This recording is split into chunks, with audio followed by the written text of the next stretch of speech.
All right, let's go. So here is my ride impression of my friend's 2021 Trek Roscoe 7. There we go. He actually originally had a YT Capra Enduro bike, and that was really too much bike for the local trails that we have here on Long Island and Queens.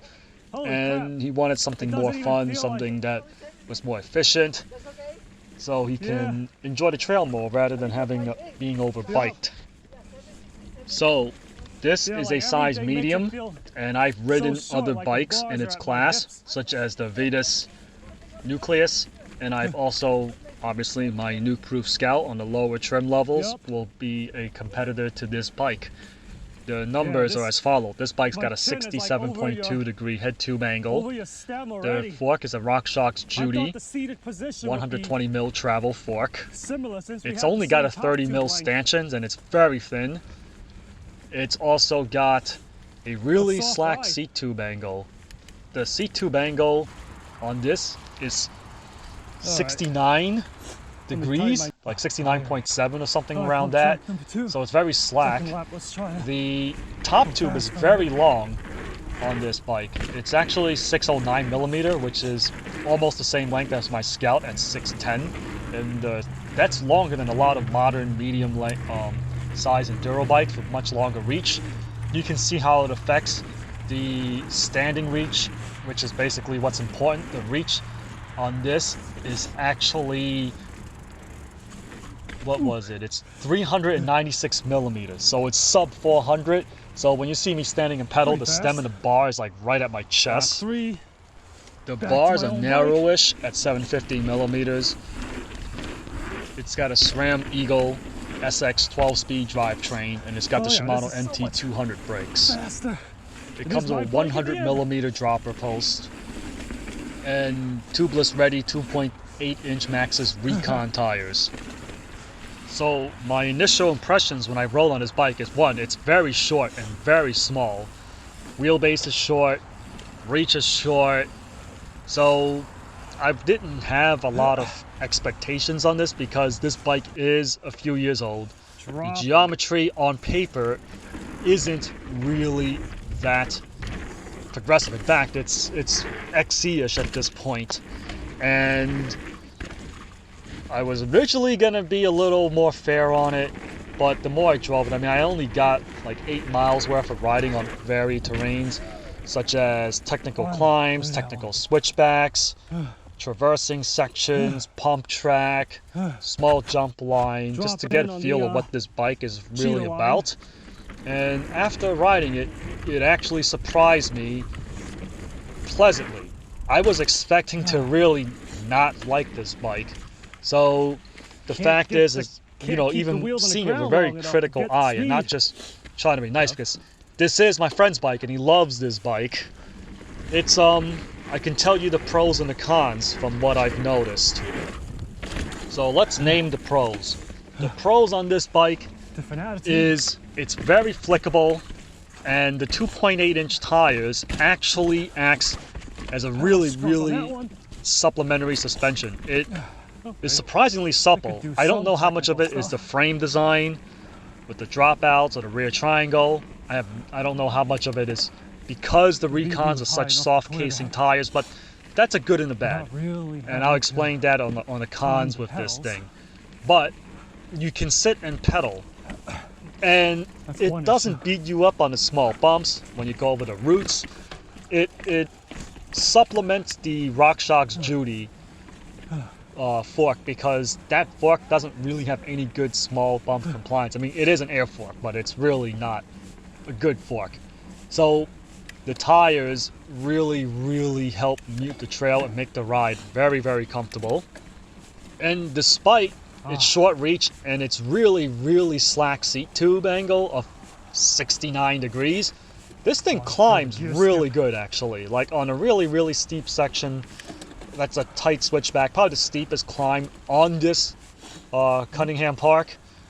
It actually made it up that climb no problem. I think having a really short reach allows you to keep the front wheel, the weight over the front of the bars really easily, keep the front wheel down, because I really didn't feel like this bike was going to wheelie out of control when I put the power down on the tight climbs. So geometry on paper actually didn't affect it. This bike also wants to be in the air.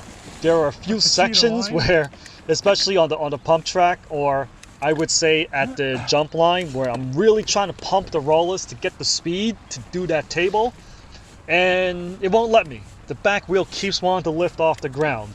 So that makes the bike very lively. There's a couple of roots and rocks that I usually bump jump off, and I felt like I was able to get more air on this bike than my Nukeproof Scout with less effort.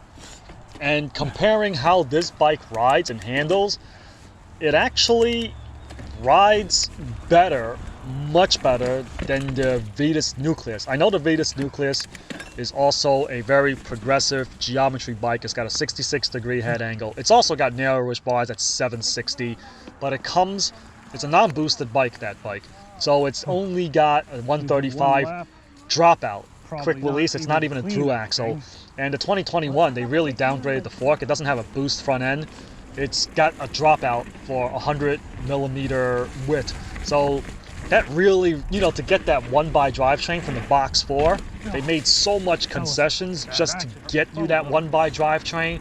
And I don't think it's really worth the hassle, I guess. But I guess my friend originally had the 2020 model, which didn't have the 1x. He had the 2x on that, and he was dropping chains. It was clunking like crazy. So to him, when he upgraded to the 2021, he felt it was a big upgrade.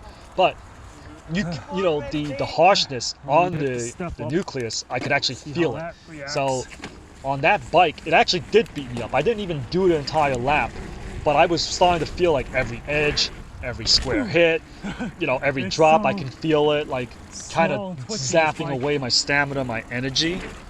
But the main thing is, the Nucleus was more stable in the air because it is a longer bike. It does have a steep slacker head tube angle. And now onto the brakes. The brakes on this particular one is very good. I've ridden bikes. In fact, I had bikes with the MT200 brakes, and they work, but they're really not made for one finger braking. You need 2 fingers on them. They had long levers with like a really long reach, and he set his up for 1 finger braking. I have absolutely no problem stopping this bike. It has good modulation, so 1 finger brake. Either his is like a freak MT200 that's better than all the other ones I've tried. It's definitely light years ahead of the Tektro that was on the Nucleus. The Nucleus, to me, the brakes like barely worked in comparison. This bike also has the SX drivetrain, and I was praising it because I was like, the SX gets a bad rep. So on the higher gears, it was fine. But once I got up the big cassette, it was starting to really skip and rattle. I mean, his tension was wrong on the cable, so I adjusted it. Seemed to have gotten a lot better. There's only 1 gear that skips now. But I didn't have any chain slap or a chain drop, so it did its job. The effort was very, very good. Yeah, the shifter barely required any effort to shift, and ignore that Arnold Schwarzenegger stop whining thing. That was my phone. Sorry about that. And the bike comes with a dropper pulse, even though it's only 100mm. In reality, on the trail, it barely dropped for me. I'm used to bikes with like really long dropper pulse. It has the exact same seat tube length as the Nukeproof Scout, but because it's got water bottle bosses on it for the cage, it really limits your insertion depth. And to get to his height on a 100mm, like you can't really drop it out of the way. Like the seat is literally right there. But again, the Nucleus didn't even have a dropper pulse. But then again, the Nucleus that my friend got is $500 less. So that's where you really got to see, like, is the Roscoe worth $500 more than the Nucleus? I mean, component for component, it's really not even close. And initially, I would say maybe the Nucleus has a better frame, but it really doesn't, because the frame is non-boost. So again, and it's a dropout, so it's not through axle either. I mean, you would have to step up to the Centier to be for sure for a better bike. Also, this bike, the bottom bracket drop is surprisingly high. So the bottom bracket height is low, and I wasn't expecting this thing to corner as good as it did. But man, on like the flowy switchback sections, I was really hitting the turns. Even with these Recon that doesn't have like the biggest side cornering knobs, I was really able to lean the bike down, and the bike took the turn. That's the thing that surprised me the most about this bike. All the other stuff I kind of expected, but man, I underestimate the cornering ability of this thing. So I just hopped over there. It's That was awesome. yeah, it's surprisingly stable. I thought it was going to have a high BB and it was going to feel like I was riding on the bike versus in the bike, but no, I actually have that in the bike feeling on this bike, which was quite shocking to be honest. So the cons on this bike, I mean the price, it's $1,200 and a lot of direct mail to order stuff has better geometry. I mean, $1,200, you're talking Nukeproof Scout race build. And if you're gonna compare the two bikes, it honestly is not even in the same class. I mean, the Nukeproof Scout is less playful. In the air, it's stable like a missile. Like you can make mistakes and it'll cover your butt. On the Roscoe, because it's so short and so lively, I mean, I almost got in trouble a few times. If the bars were narrow, I would have crashed. So, it's the price. That's the main issue that I have with this bike. But I guess because you get local bike shop support, and you can't, so if you're really new to riding, you don't know how to work on your own bikes, you worry about stuff being out of adjustment, fine. That's like one of the only bikes you have, but I would really need to ride the Specialized Fuse in the new 2021 Phantoms from Giant, because those bikes have been updated, and to me, based on the numbers and the geometry, it's better than this bike. Better, and they cost about the same. Components are about the same, but I would put them on a class above. So what is this bike really? I mean, another thing I don't like about this bike is, again, the Maxxis Recons.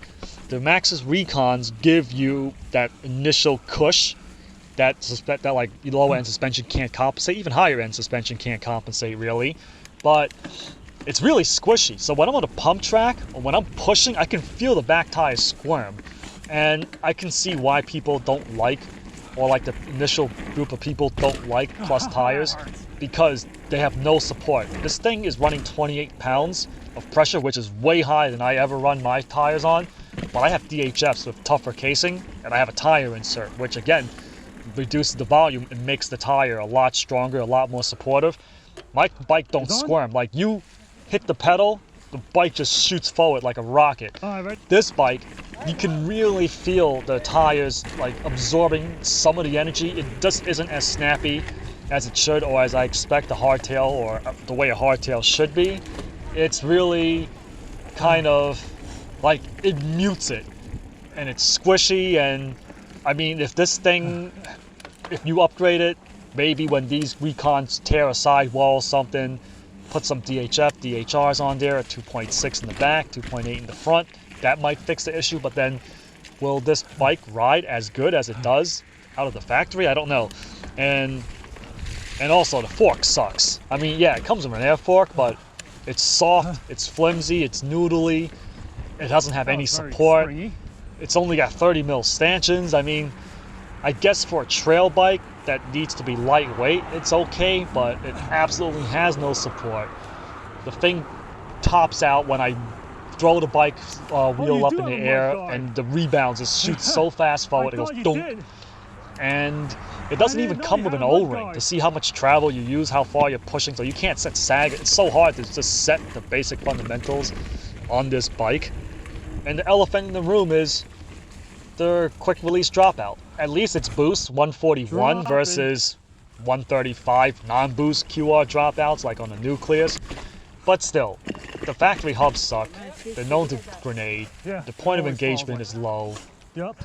I mean, to put a better wheel in the back, it's like half the cost of this bike. And I mean, how much money are you possibly saving from the manufacturer to put quick release dropouts in it? Oh man, I'm not even like the snob to say that having quick release will make the rear end floppy or whatever. I don't feel it. It's just a future-proofing the bike. If your hub has problems, you're not gonna find a pre-assembled wheel set that doesn't, that has a 141 boost in the back, that has any decent hubs in it. You know, like if you have a 148 boost through axle in the rear, you're gonna find sun ring glare hubs, you're gonna find race face arch wheels, you're gonna find Nukeproof. Damn, this phone keeps telling me to stop whining. It's not me. Anyways, yeah. So it basically limits you when your hub does eventually go. So that's a big ding on it.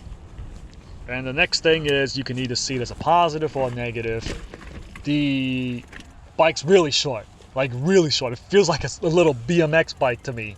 So if you like a short, lively, playful thing, it's good, but I don't think you can go too fast on this bike. It just doesn't give me the confidence to fully send it or like go super fast on this thing. But, you know, that's my first attempt. I would like to say that if you're riding really tight trails, the agility is a positive thing. But to me, I want something a little longer, a little more stable. So that's my input on the 3 bikes. Obviously, if you can afford it, if you can find it, get a Nukeproof Scout. This bike's awesome. Compared to every single bike that I've ridden, I know it's kind of like me patting myself or like pushing my own bike. But honestly speaking, if you like hardtails, I've ridden enduro bikes and other stuff. I've ridden in the bike parks. I've done some pretty tech stuff. I've done pretty big drops, pretty big jumps, and I never once worried, is my bike going to be able to handle it? If my bike's going to break? If my bike's going to hurt me? Absolutely nothing. So the Roscoe is a fun little trail bike, but that's like, what did you say? It's like fun little trail bike. It's not like a beefed up bruiser that can kind of do everything. So thanks for listening to me rant. Any questions or whatever, you know, I can't say this is a full review, but I've ridden it in enough variety to kind of have a good feel of how that bike was. Again, I wasn't expecting to ride the whole trail of it, but the bike took it, no problems, you know. So thanks for watching. Have a good day. Bye.